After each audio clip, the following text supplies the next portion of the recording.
नमस्कार भोजपुरी भाइयों, बहुत ही ज़्यादा बड़ी खबर आ चुकी है और जिसे सुनकर आपके रोंगटे खड़े हो जाएंगे। सबसे पहले एक बात कहना चाहता हूं, जो भोजपुरी भाई केसरी लाल यादव और पवन सिंह को दोनों में से किसी को भी प्यार करते हैं वो वीडियो को अंत तक देखें, क्योंकि तभी पता चल पाएगा कि क्या कहना चाहते हैं। बाद में आप ही कमेंट करते हो कि समझ नहीं आई आपकी, तो इसलिए पूरी वीडियो देखना अंत तक।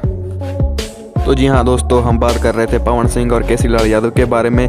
तो जैसे कि आपको पता ही है, जो केसरी लाल यादव है उन्होंने पवन सिंह को एक इंटरव्यू में अंकल कह दिया था। इसके बाद पवन सिंह ने लाइव रिप्लाई किया था इनका ये कहकर भी आजकल लोग मुझे कह रहे हैं कि उम्र हो गई है, आप घर में से गोद में से निकले नहीं हैं अपने माँ बाप के, अभी अभी जो आए शोरे हमें टैलन कर रहे हैं, अभी आपकी उम्र हो गई है। तो इसके बाद रिसेंटली बाद में पवन सिंह का और शो हुआ था, वहाँ पर इन्होंने सोहर बजाया था और केसरी लाल यादव को इंडायरेक्टली रिप्लाई दिया था। लेकिन इसके बाद केसरी लाल यादव ने बहुत ही बड़ा बयान दे दिया। उससे पहले जिसने चैनल को सब्सक्राइब नहीं किया, चैनल को सब्सक्राइब करें, वीडियो को लाइक शेयर कमेंट सब कर देना, क्योंकि हम भोजपुरी की ऐसी खबरें लाते रहेंगे।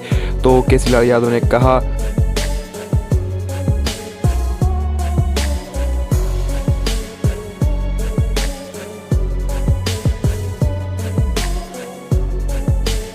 हम असली मर्द हैं और पवन सिंह बिल्कुल भी नहीं है। उनका कहने का मतलब ये था कि हम चाहे तो हर 9 महीने में सोहर बजा सकते हैं, लेकिन हिम्मत है पवन सिंह में तो वो बजा कर दिखाएं, और वो मुझे लगता है पूरी ज़िंदगी कभी नहीं बजा सकते सोहर। ये उन्होंने बिना उनका नाम लिए जो रिप्लाई किया गया है, और ये जो वीडियो क्लिप्स है वो तेज़ी से वायरल भी हो रही हैं। केसरी लाल यादव